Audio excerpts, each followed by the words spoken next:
Hey there, how are you? It's Steven Sun here with Homes by Sun at Remax, bringing you a monthly update. Trep just released their sales number for the month of July, so I wanted to give you a quick rundown, go over some of the charts, and give you some of my opinion, predictions for what I think is going to happen in the next few months. So I'm trying a little different way of presenting the information here. Hopefully it's a little easier for you to follow what I'm about to talk about. So without further ado, I'm going to start sharing the slides, and then we'll go over some of the numbers. So hopefully you can all see my screen here. In the month of July, we had an explosive month. I think partly because of COVID, a lot of people put off their purchases until it was safer to look at properties, but also because a lot of people are not traveling as much, so they are spending their money, in the city, in town, buying up cottages, or moving to a bigger place because they've been quarantined in a small condo unit. Now they realize they need more space. So we had a big jump of number of sales. We're looking at this chart right here. In July, we had 11,000 sales. So compare that to July of 2019, it's 29.5% increase. And if we look at the numbers from June of this year, so the previous month, we were 88,700 sales. So that represents also a 27.3% increase month over month. So that's huge. If we look at the seasonally adjusted sales, it's about 9,700, and it's still 50% more than June of 2020. So you can see that we were trending a lot higher in July, a lot more activity. We'll call it a delayed spring for the market. If we look at the average sale price, in July, the average sale price here was $943,710, which represents a roughly 1.4% increase from June of 2020 without seasonally adjusted. Just strictly from the average number, it's about 1.3. But if you adjust for seasonality, it's about 5.5%. So what does that mean? That means a lot more properties, a little bit over the average sales price was sold last month compared to June. So it brought the average sales price higher. We have to keep in mind that, properties above, let's say 1.5 million, 1.6 million, or over 2 million, they aren't moving as quickly as those that are around the average sales price. So I think we have to take into consideration that when we talk about averages, it's painting a really big picture. You will have to get more information about your specific neighborhood. If let's say you're living in a more higher end neighborhood, your average sales or sale price increase may be a lot less than if you were in an area where you have a lot of properties that are priced below or around the average sale price. But all in all, it was a really good month.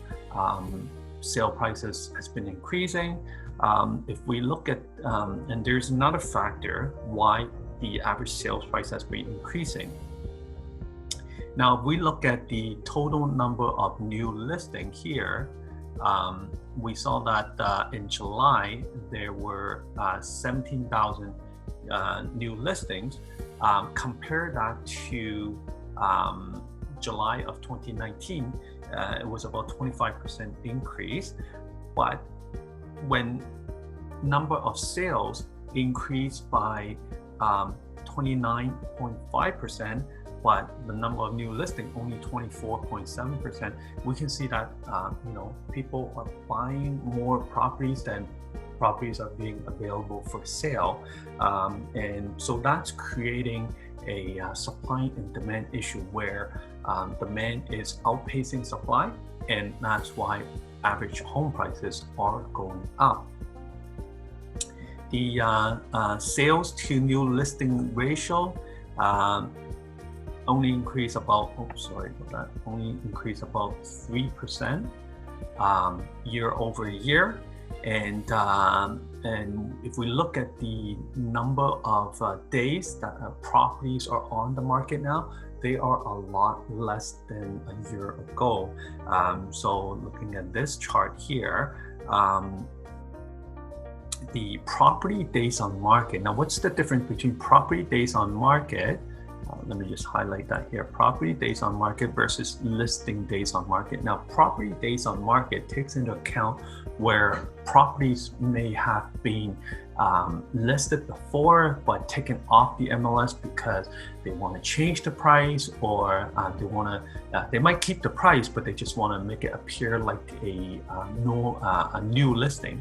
So property days on market takes into account of all the previous listing of the property and add up all the days that they've been on the market. So that gives you a better sense than listing days on market, where it only takes into account the current listing, how many days is on the market.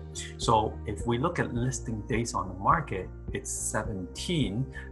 It would be a lot less because if I listed my property for 3 months and I decide to take it off and then I relist it again and I sell it in 2 days, the listing days on market will count that as 2 days, whereas property days on market will count that as 3 months plus that 2 days. So, give and take about 93 days, 92, 93 days.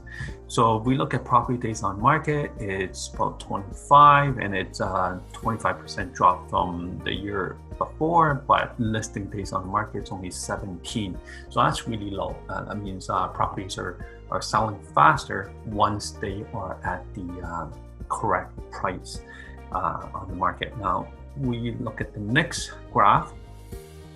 So this shows you take into account seasonality, which means the spring market, summer market, and winter market, and we adjust the sales to give you a little bit of a trend as to every year. You can see that it's let's say 2011, we'll take that. The winter time will be a little bit less, then you have increased activity in the summer month, and then leads to the fall month.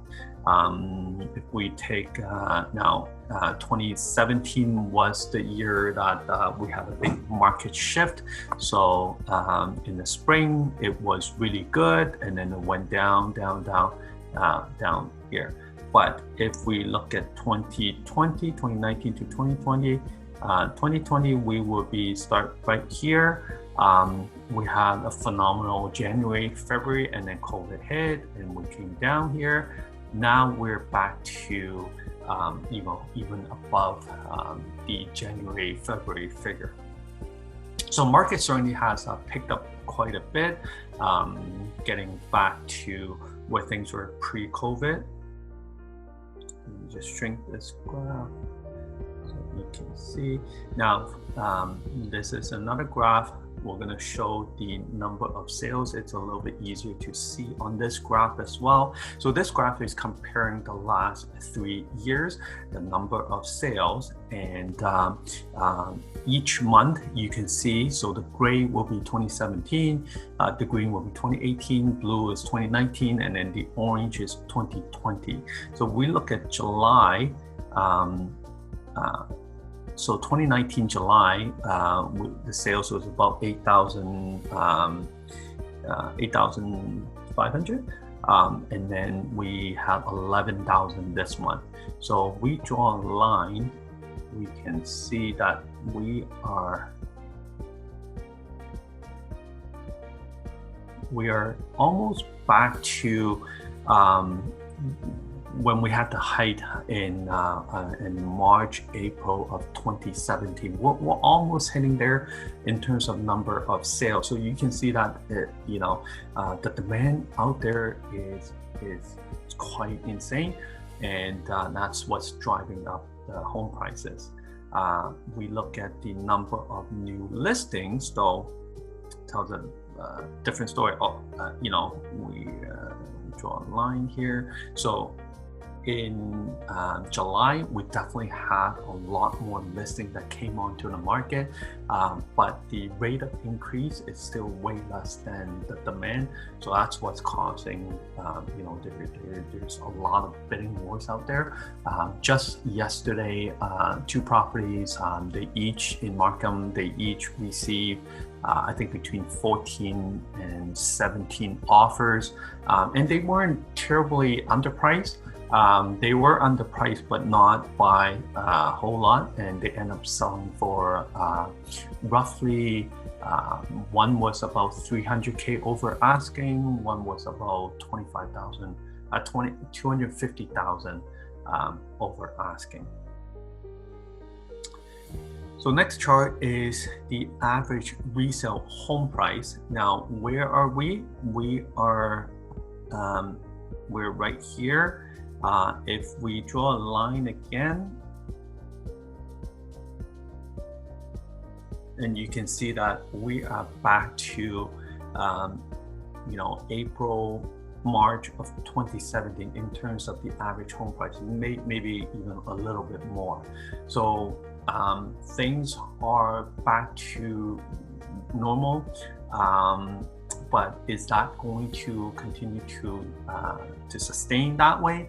I think in the next few months, because the government is still giving handout, giving financial support for a lot of the businesses that have failed. They're still getting support from, not failed, but they haven't been open, and they're starting to open, but they've been being helped by the government.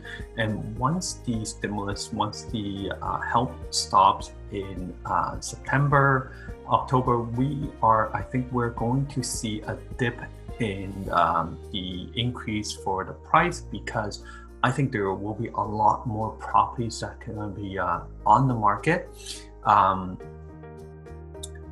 especially downtown condos.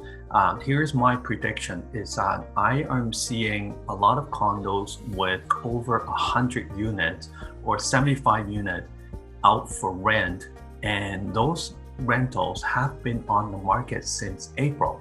Now, if a lot of investors own, let's say 5 or 6 of these rental units, and they've been vacant for 6-7 months, I can predict that they're going to list them for sale, and they're going to list them low to try to get rid of these rental, because it's costing them money. They're paying for the mortgages, they're paying for the condo fee, and they have no income. So unless they have other savings to sustain that, I'm projecting that we're going to see a lot more condominium up for sale. Detached home have been a bigger demand, so I'm not too worried about investors owning detached or low-rise or townhouses. Those should be safe, but it's the condominium market that has me a little bit worried, and that's going to bring down the average home price, because most condominiums are still selling below $950,000. So that's my prediction for the next few months. I think comes October, November, we're going to see a lot of them on the market.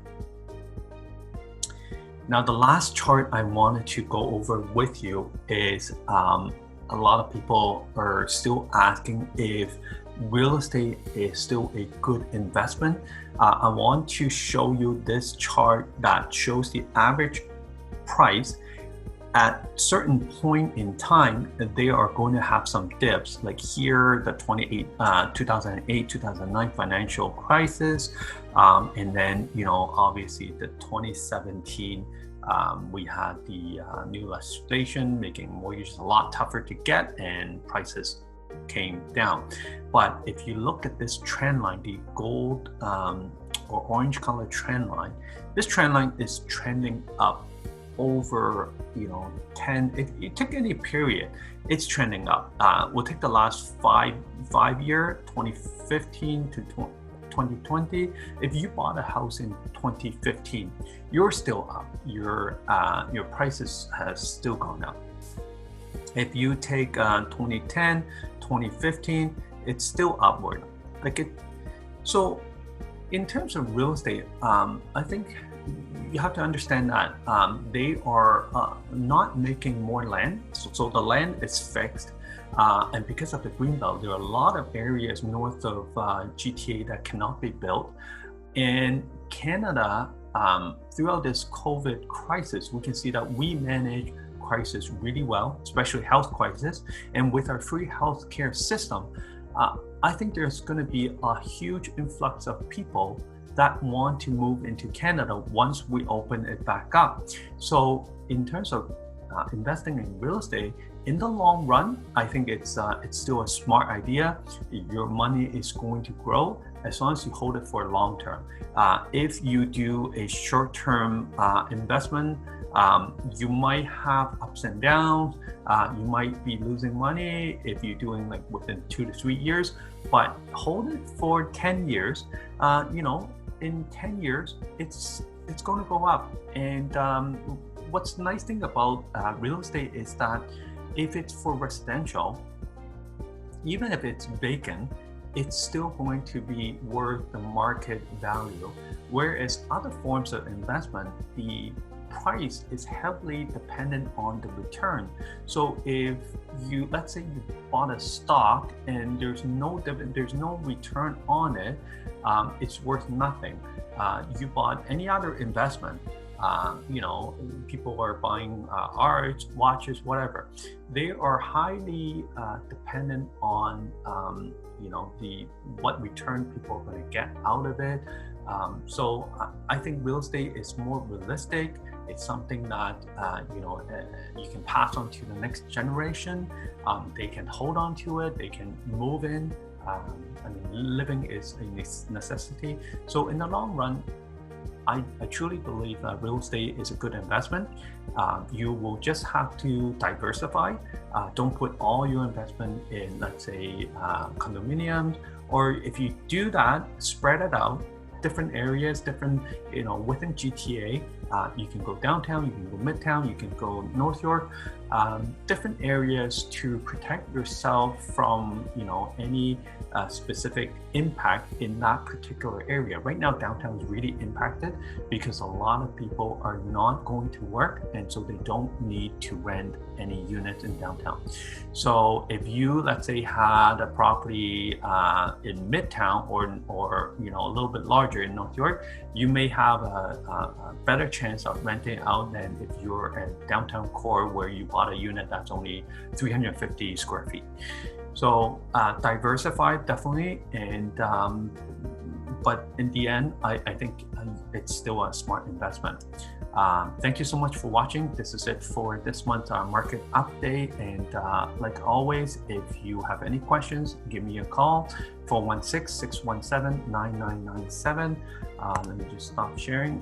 My number is at the top here, 416-617-9997, or you can find me on Instagram at homesbysun, or you can send me an email, homes@stevenson.ca, and I look forward to giving you another market update in the next month. Take care, have a great summer, have a fabulous August, take advantage of the nice weather, and I'll talk to you soon. Thank you so much, bye-bye.